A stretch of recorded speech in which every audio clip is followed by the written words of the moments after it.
Tonight, Canadians with loved ones in Iran get a first-hand account of what they've been forced to endure. The government has started to shooting at people. They shoot all the people in front of others. New reports of thousands killed, more threats the U.S. may act. How the situation on the ground is evolving. The Prime Minister heads to China as Donald Trump takes aim at free trade with Canada. It's irrelevant to me. Canada wants it. They need it. What Mark Carney is trying to achieve and why it could come with a cost. And two premiers tussle over whiskey. That Crown Royal is coming off the shelves. We understand, Doug, that you get fired up. From CBC News, this is The National with Chief Correspondent Adrian Arsenault. Thanks for joining us. An urgent message from Global Affairs Canada tonight. Canadians in Iran should leave immediately. This as U.S. President Donald Trump is encouraging Iranian protesters to keep up their defiance and vowing help is coming. All while the magnitude of the unrest inside Iran is becoming more clear. For the first time in days, some Iranians have been able to connect with loved ones abroad, including here in Canada, offering a glimpse into the terror unfolding there. We'll hear from those loved ones in a moment, but first, CBC News senior international correspondent Margaret Evans with new images from the streets of Tehran and the human cost of this prolonged unrest. The reality of what's happening on the ground in Iran still reveals itself in fragments. Images or voice notes evading the regime's internet blackout. They shoot directly to the people from the alleys and other streets. This is a description of security forces attacking demonstrators in Tehran over the weekend from a 35-year-old man, his voice distorted for his protection. They were pointing directly the guns to the people. They had the shotgun on their hands and shooting directly to the people. An Iranian official told news agencies that 2,000 people have been killed, but blamed terrorists for the deaths. Aid agencies fear the number killed in the regime's crackdown is higher. We want Trump and all the world to help us to finish the Islamic regime. U.S. President Donald Trump says he canceled meetings with Iranian officials and on more than one stop over the course of the day insisted help is on the way for protesters. And by the way, to all Iranian patriots, keep protesting. Take over your institutions if possible. But the price for demonstrators is beyond calculation. Morgues filling up with the dead, the living swinging between despair and defiance. Chants of down with the regime, even at funerals. This is an existential battle for the regime, and it is fighting it. They are in perhaps the greatest inflection point for this system since the 1979 revolution. At the same time, what they have bloodily displayed over the past 2 weeks is that they retain a suppressive capacity at home. Hard to win a battle of wills, Adrian, when all the weapons are on one side. And Margaret, it's interesting, the Iranian leadership continues to say it has the situation under control. That's right, but it has not eased up on its internet blackout, and that speaks volumes both about the potential for more protests and about what they might be planning to do to put them down. There are also reports that Iran is planning to go ahead with an execution tomorrow of a protester, and that's despite those threats from the United States. All right, thank you. That is Margaret Evans reporting in London. Now, as we mentioned, despite those internet blackouts, some Canadians have finally heard from family trapped in Iran, delivering a mixture of relief, but also reinforcing just how dire the situation has been. And as Jennifer Yoon shows us, that outreach has done little to calm their fears. 5 days I did not sleep. After days of silence, Maysam Salahi finally spoke with his mom in Iran. Their first phone call since communications were cut off by the Iranian regime as it cracks down on protesters. She was nervous. She was very nervous. My mom just called today in the morning. Relief hearing from loved ones, quickly followed by horror as they share what they've seen. She said the situation is very bad. The government has started to shooting at people and put the people at the wall, and then they shoot all the people in front of others. Phone calls like these are bringing into focus what's happening on the ground. But communication lines are unstable, and an internet blackout continues.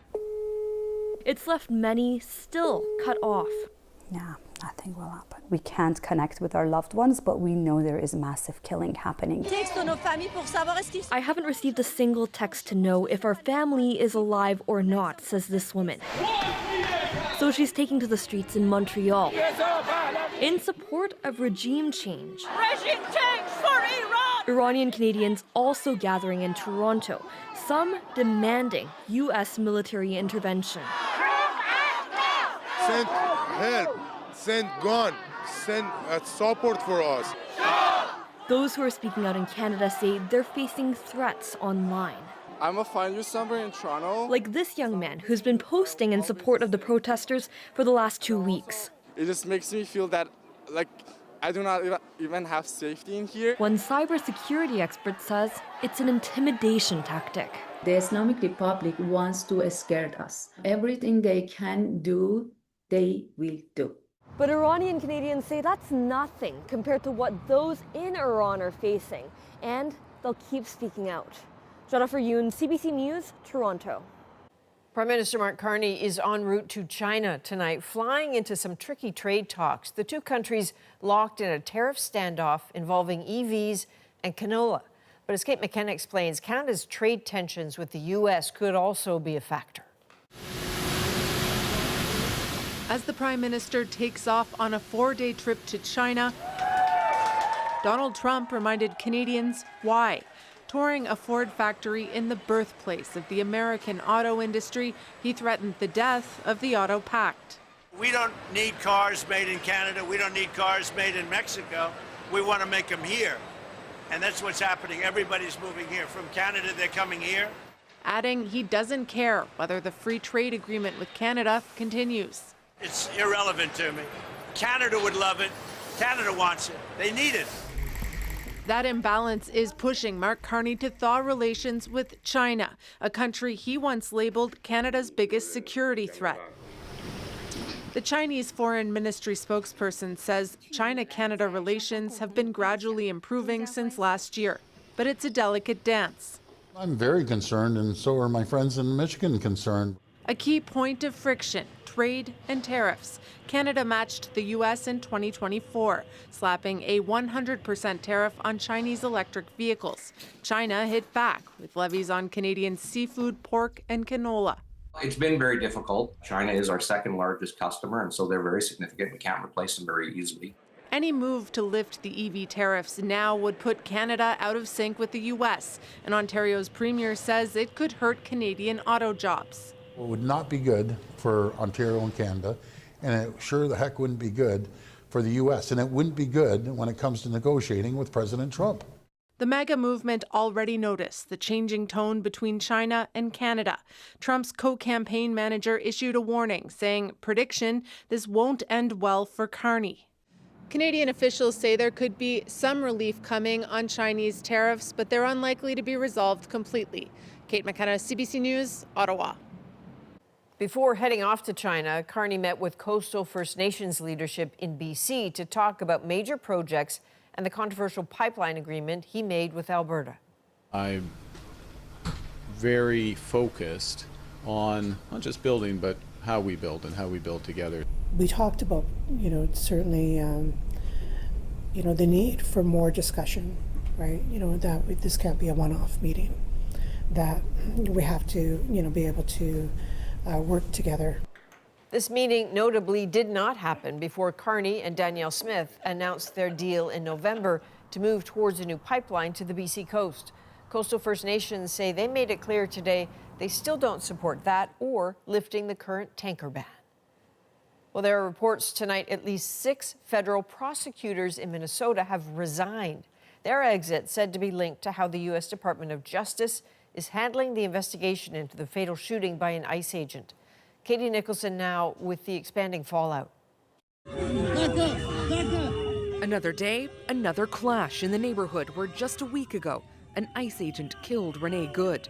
The push against this ICE surge, not just on the streets, but now in the courts. We're here to announce a lawsuit after lawyers for the state of Minnesota and the Twin Cities of Minneapolis and St. Paul filed a lawsuit against the federal government to back off on its massive immigration enforcement. We're saying the dramatic escalation, which is unwarranted and politically motivated, is harming our state. A court decision could come by week's end. This as Minnesota's U.S. Attorney's Office has been rocked by a wave of resignations. What did you do?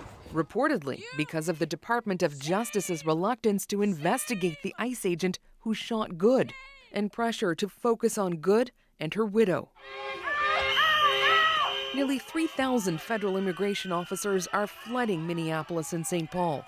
The U.S. president warning a day of reckoning and retribution is coming. Schools have extended remote learning options. After an ICE operation last week converged with kids being let out of school. As students lay low, so too members of Minnesota's Somali community.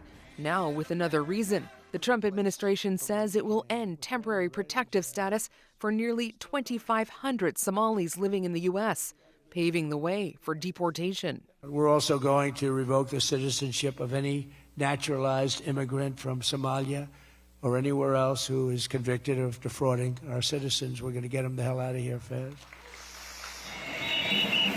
As ICE steps up its presence, protesters are stepping up their game. Sending out urgent calls for people to meet outside hotels where ICE agents are staying to make so much noise they can't rest. Katie Nicholson, CBC News, Washington. 4 people have been taken to hospital with significant injuries after a school bus rollover in rural Manitoba. The bus was carrying students from the Sepultawak Cree Nation. Investigators say it's believed the driver lost control while trying to pass another bus on the highway. 3 students were airlifted to a children's hospital. The driver was taken to a separate facility. None of their injuries are considered life-threatening. Well, Ukrainians who fled the war and now call Canada home are expressing concern about their future. The issue, a backlog to acquiring permanent residency that could span decades. And as Rafi Boudjikanian shows us, there are no signs this will let up. Overnight in Ukraine, emergency crews searching for survivors after what officials called the most intense attack in nearly 2 weeks by Russian forces, killing at least 4 people, wounding 6 more. Maybe the federal government of Canada is hoping that the war in Ukraine is going to end and we're all going to go back or something like that, but I do not personally believe in it. Thousands of Ukrainians have come to Canada through temporary programs since Russia invaded nearly 4 years ago, including Oleg Zadoretsky and his family. But for him, a path to permanent residency seems out of sight, with a wait time that could exceed 4 decades. I would be 95 by then. And even if I make it until 95 by some chance, well, that immigration status at that age probably doesn't matter that much anymore. Ukrainians are not alone. Last year, the federal government began substantially tightening immigration targets. What they've done is they have allowed the people to submit applications. Like they haven't changed the intake. So that means that the same number of people can be applying, but there's a huge bottleneck on what's actually going to get processed. But as the war rages on, some suggest Ukrainians should be fast-tracked through the application process. Our hope is that that will help alleviate some of the pressure and certainly these, the long wait times that you're talking about that are a part of the system right now. The government says those long wait times can fluctuate based on the overall number of applications in the system, but it also notes there are currently more applications from Ukrainians than the total number of spots available over the course of the next 3 years. Rafi Boudjikanian, CBC News, Montreal. New cash and new energy are being poured into the fight against extortion in Ontario's Peel region, where members of the South Asian community in particular are being targeted. As Jamie Strachan explains, the threat is escalating quickly.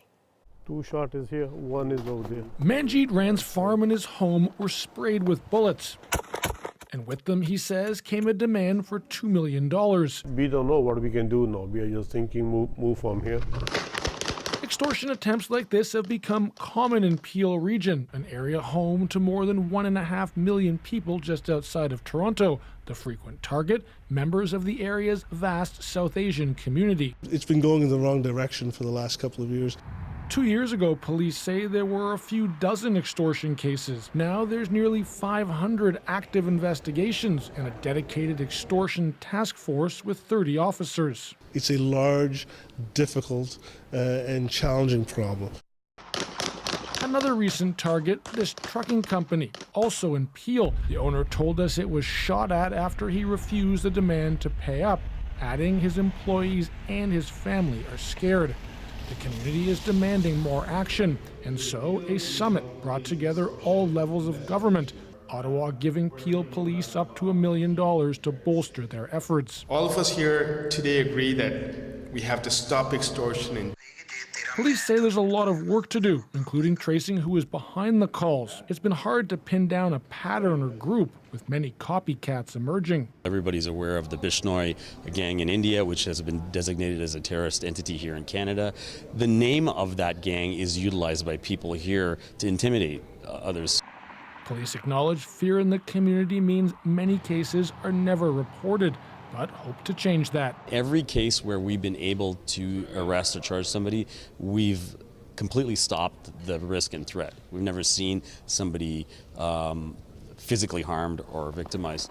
Stopping the threats before the gunshots and phone calls is still very much a work in progress. Jamie Strachan, CBC News, Brampton, Ontario.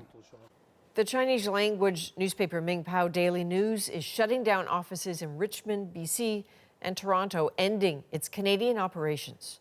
The company cites financial reasons, adding it's laying off 60 employees.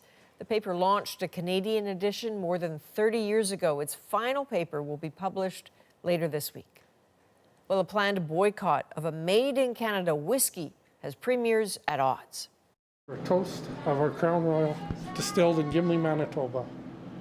Cheers. Why Crown Royal may be pulled from Ontario shelves next. Health Canada gives milk a vitamin boost. We don't make vitamin D from the sun, 6 to 8 months of the year. Why the change is happening right now. Plus, this Olympian runs fast, seriously fast. That's like around 250 per kilometer for an hour. I mean, pure elation. His new Canadian record in our moment. We're back in 2.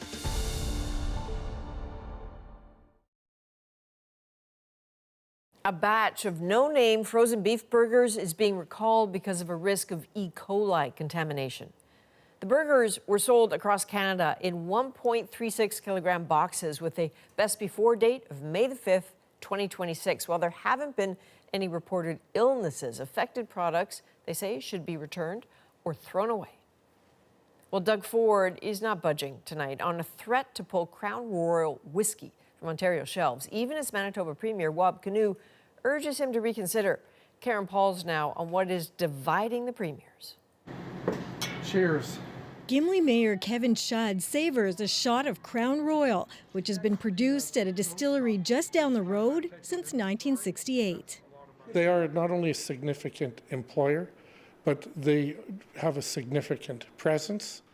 Tuesday, Manitoba Premier Wab Kinew came to support the workers after a threat by Ontario Premier Doug Ford issuing this plea.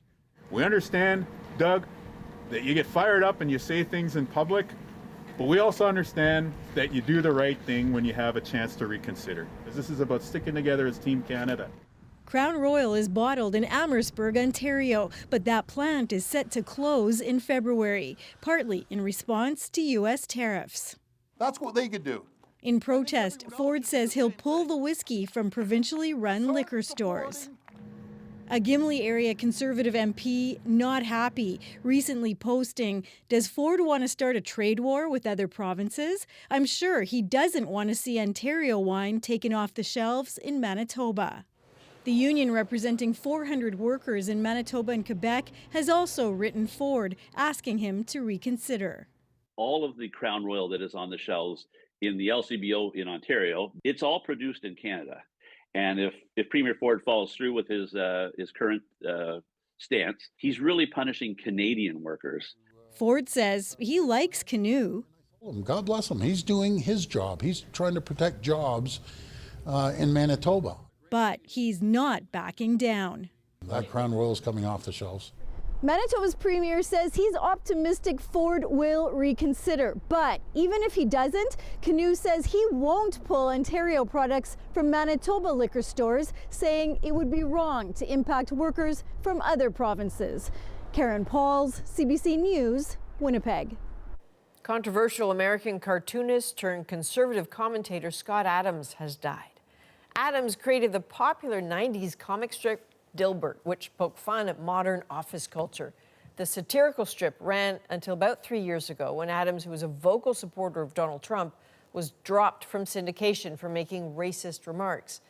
Back in May, Adams announced he was diagnosed with prostate cancer. Scott Adams was 68 years old. A CBC News investigation looks into the rise of violence on transit. We've been here for about 20 minutes already. Police have made 3 arrests. 2 of those people are not supposed to be on transit. They're prohibited from being here. We go for a ride-along in one of Canada's hardest-hit cities.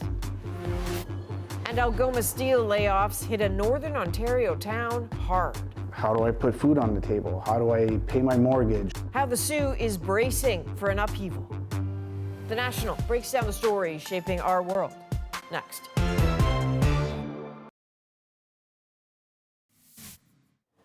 For the first time, Health Canada has approved a daily pill from the same class of medication as Ozempic.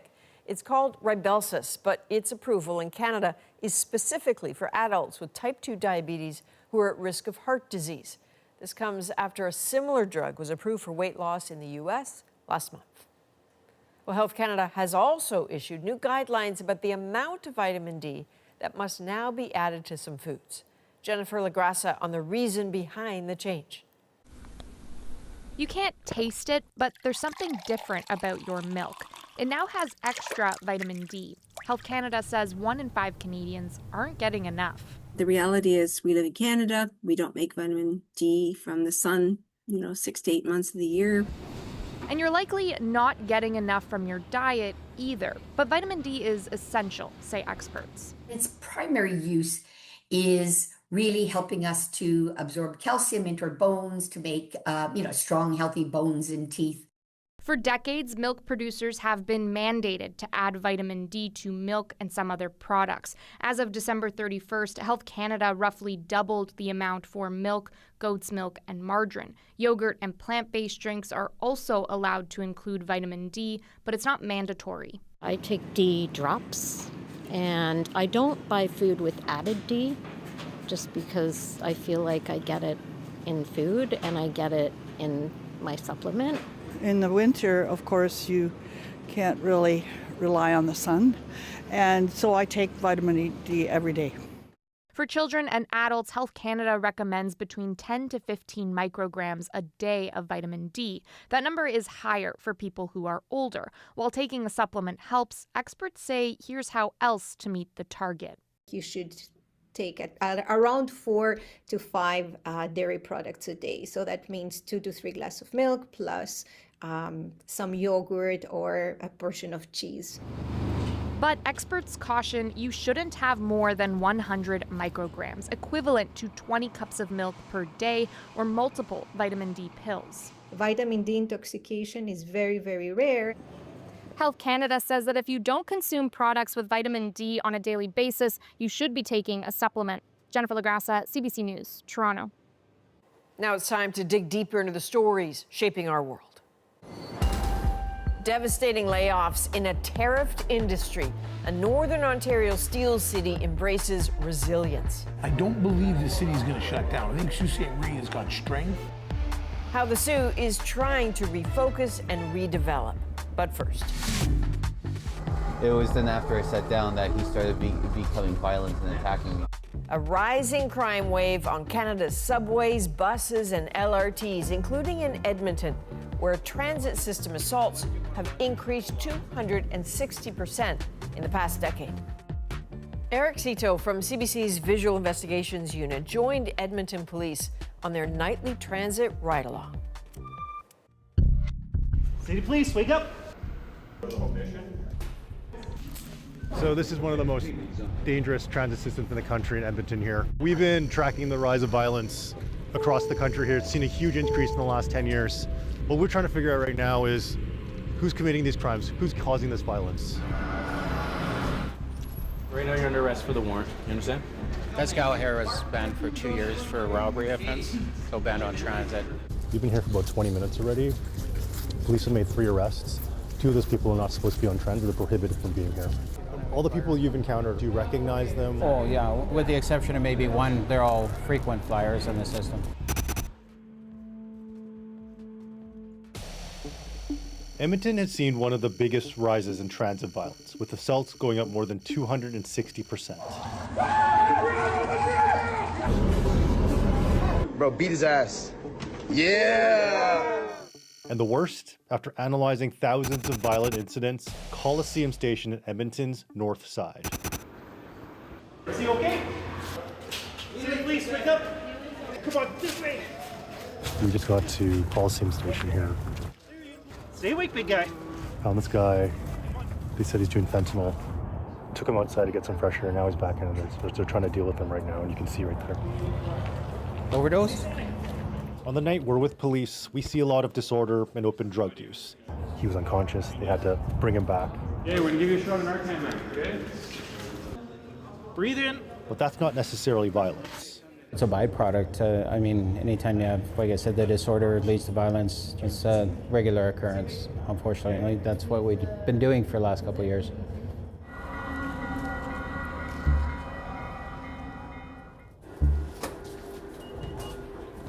Okay, so you get on the train, what happens? He follows me.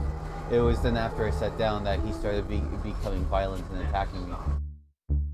Here's Ben Mazur as he boards the train in 2023. This guy here. This guy, yes, he's the guy that attacked me. He's at Stadium Station, one stop down from Coliseum Station. We obtained video of this unprovoked attack on Ben through an access to information request. Look at that though. He's just kind of hovering over you like this, like he's just in your face here. Yep. He comes and goes and does this a few times, but he keeps coming back and forth, trying to be aggressive with me. Here it is from another angle. That's Ben in the black hoodie after he's punched in the face. We don't actually see what happens, but you're on the ground now. He already did the punch. I got up and tried to throw him onto the ground. You can see Ben pushing the alarm button repeatedly. That's supposed to inform Edmonton Transit, but he says nothing happens. Ben has a broken nose and a concussion.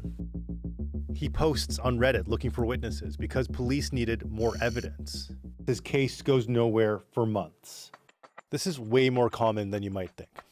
We get access to thousands of incidents across the country. We want to know how often violent crimes on public transit leads to an arrest or charge.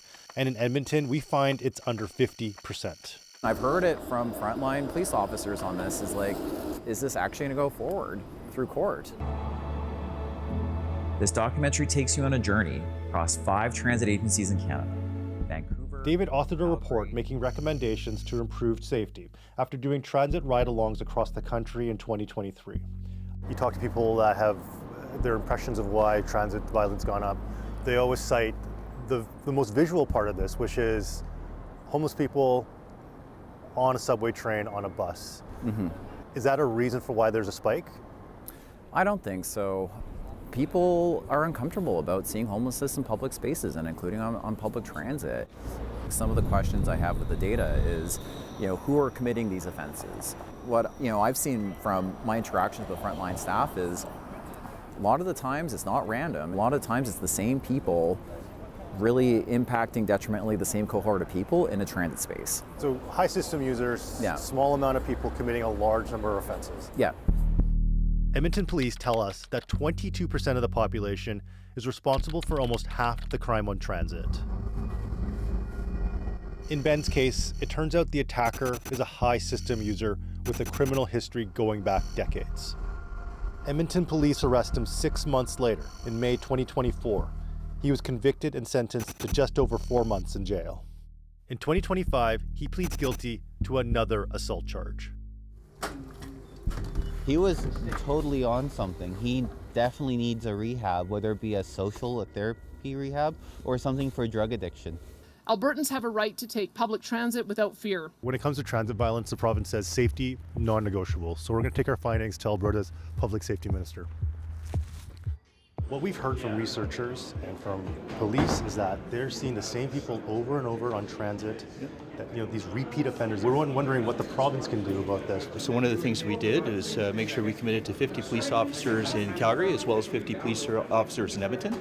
Look, still a lot of work to do, but they have seen numbers starting to go down. The federal government's responsible for bail reform, and so we've been advocating for changes to the bail reform process. We asked Canada's Justice Department if bail reform is going to happen. They say in an email it has introduced sweeping reforms to make bail laws stricter for repeat and violent offenders and harsher punishments for violence against transit operators. The bill has still not been passed. We're going to give you 2 feet in a heartbeat, and then you're going to just head out, okay? Okay. Thanks for being so cooperative. On the night we're with police, there are no reported assaults. And data shows the situation has improved in Edmonton since 2023. It's not a kind of a shelter-in-place area, okay? Okay, understood? Yes. Part of it is the additional presence of police and the opening of more warming centers, something the city of Edmonton has made a priority. We're starting to see things to trend down again, but we can't stop. And that's something that requires not just from having more staffing, but also requires provincial and sometimes the federal government to really step up on things from housing, mental health. Yeah, it is grim, and from my personal perspective, I think the transit system was neglected from a policing sense for a period of time until we got back in here and into the space 2 years ago. It's the small successes that you embrace, and once in a while you can actually see some progress in individuals. Now, what we found interesting the night we followed Edmonton police is how often they had to make a calculation. Is it worth arresting someone or giving them a summons for a non-violent offense like drug use or loitering? Because as you heard police say, that can sometimes lead to violence. And Adrian, that's why we saw them clearing out transit stations that night. So I would imagine, just from watching this is on the radar for cities all across this country. What are some of the other things those cities are trying? Lots being done in Vancouver. There's a plan now where passengers can text a hotline if there are problems, more security presence. Calgary, Toronto, Winnipeg, Montreal, all taken action, adopting safety reviews and plans. It really stands out in your piece how many times we're talking about repeat offenders. So bail reform clearly feeds into this. Yeah, the Liberals tabled a bill in October. That's still in second reading. And even then, there's still a lot of debate about whether these changes go far enough or too far. But we'll be keeping an eye on that as it develops. All right, thank you. Eric Cito, thank you. Thanks. Coming up, a Northern Ontario community braces for major layoffs in an industry hit by Donald Trump's tariffs. It's the whole gamut of negative emotions for people trying to figure out how to move on with their life.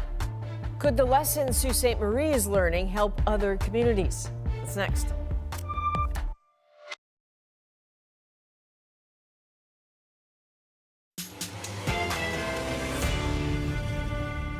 Battered by Donald Trump's tariffs, Algoma Steel prepares to lay off almost 40% of its workforce. How do I put food on the table? How do I pay my mortgage? Drastic cuts at its largest employer having devastating effects on the Northern Ontario city of Sault Ste. Marie. There is not 1,000 jobs right now to fill the gap. Nick Purdon traveled to the Sioux to meet the people affected and a resilient community looking to redevelop. When the announcement came, it caught a lot of people off guard, myself included. My whole life, everything has revolved around the steel plant. We are working to provide opportunity here so that the least number of people possible have to leave town. I'm going to follow a different path, go to another career, another job, another opportunity. One opportunity is gone and a new opportunity arises. Here in Sault Ste. Marie, Ontario, you have a frontline view of the effects of U.S. tariffs. Algoma Steel, the city's largest employer here, is about to lay off 1,000 workers. Now, under President Trump, tariffs on any industry are a possibility. So what's happening here could happen anywhere across the country. So I've come to Sault Ste. Marie to see what I can learn from the people as they deal with the crisis. Bill Slater, president of one of the steelworker unions here, meets Travis Young right after his shift at Algoma Steel. As of right now, you're still on the layoff list, but I don't. Travis is a supervisor at Algoma.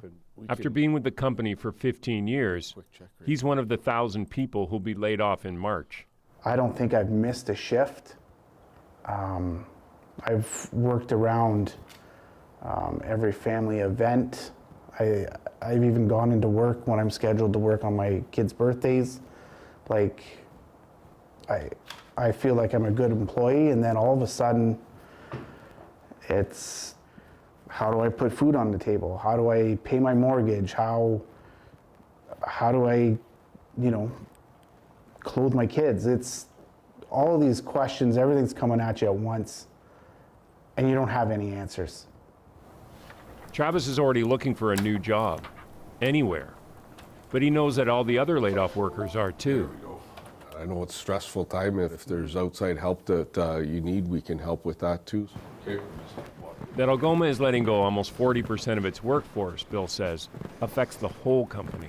It's emotional time for people that are being laid off. It's emotional time for people that are bumping into another job based on their seniority, and there's feelings of guilt because then somebody else is being laid off. We need to make sure that people are laid off in a fair manner. Union executives meet to make sure laid-off workers get the help they need to find new jobs. Okay. These layoffs, March 23rd, it's going to come quicker than we think. It's the whole gamut of negative emotions for people trying to figure out how to move on with their life. Can I come in? Yeah, please. With Sault Ste. Marie facing a crisis, Mr. Mayor? I go to the mayor's office to see what's being done about it. How's it looking today? It's looking not too bad. Mayor Matthew Shoemaker meets with Tom Vare, one of the city's top administrators.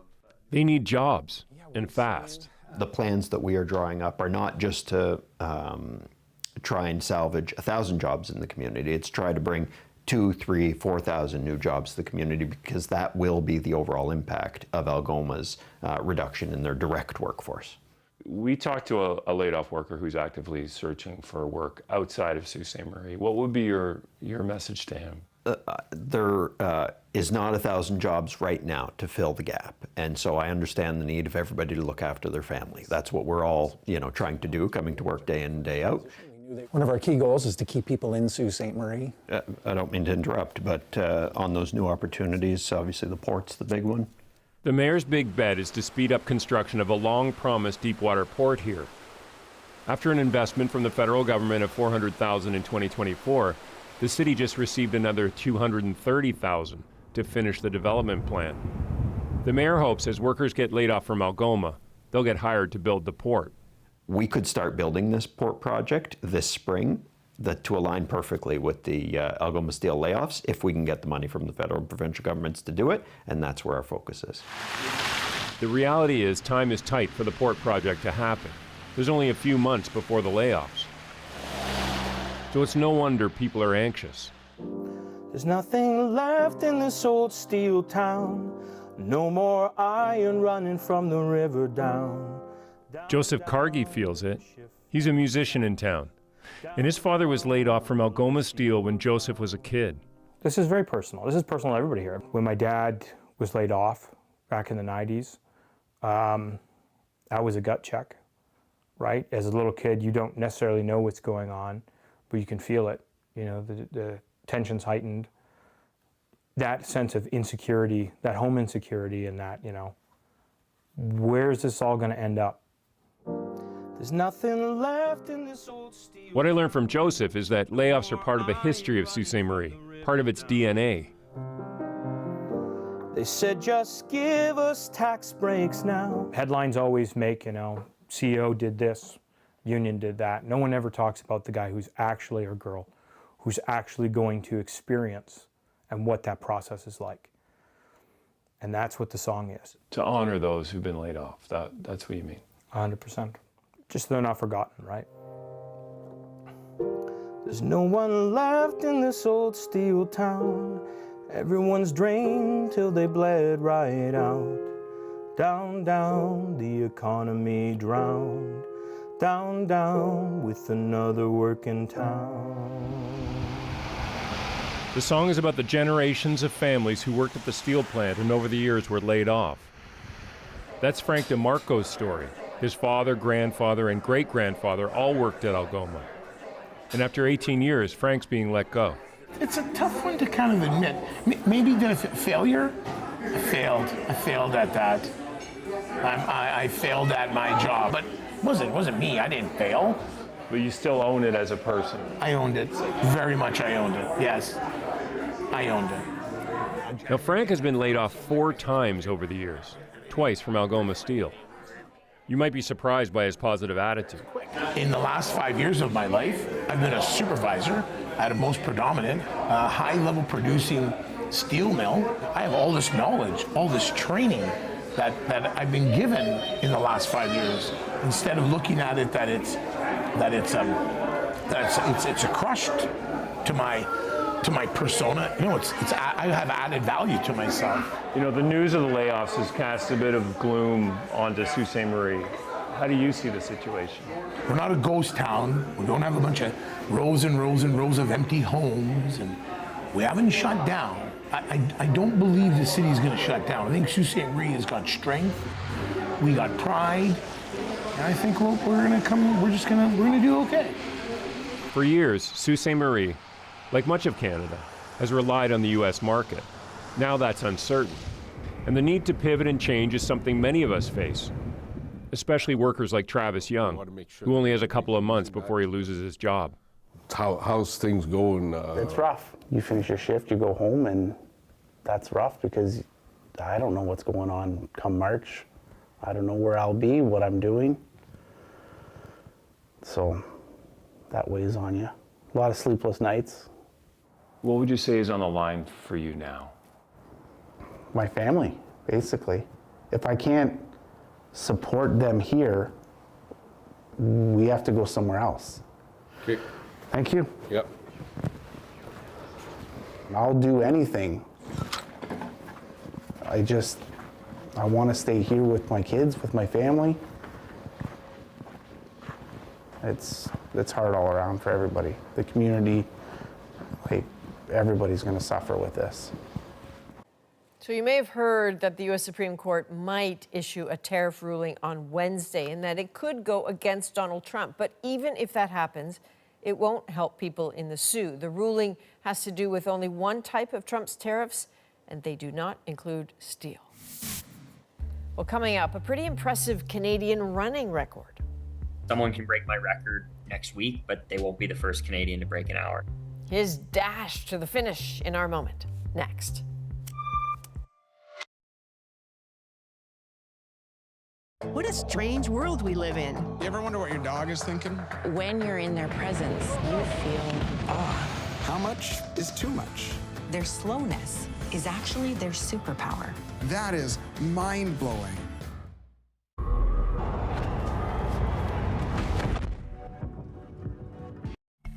This is Olympic long-distance runner Rory Linkletter running a half marathon in Houston, Texas, and he did something no other Canadian has done before. Linkletter became the first to run 21.1 kilometers in less than an hour, shattering the previous national record. His historic race makes our moment. Someone can break my record next week, but they won't be the first Canadian to break an hour. That little piece was pretty special to me. I was able to become the first Canadian to break the 1 hour mark for a half marathon. So that's like around 250 per kilometer for an hour. As soon as I finish, I have to throw up everything that is left inside me. And then once I was done with that, then I was able to kind of enjoy it. I mean, pure elation. I saw a bunch of familiar faces immediately. It was really cool to kind of celebrate that moment with them. It was kind of a special day out there. I wasn't overly confident. I was going into it with a very open mind. It was not an easy record to aim for. It's pretty rare. This is kind of like a new age of distance running. People keep just getting faster. Every second gets harder the faster you get, and someone was going to do it. It was really important and meaningful to me to be the first. It is nuts how fast this is. 59 minutes, 49 seconds, and he beat the previous Canadian record by 69 seconds, which is huge for running.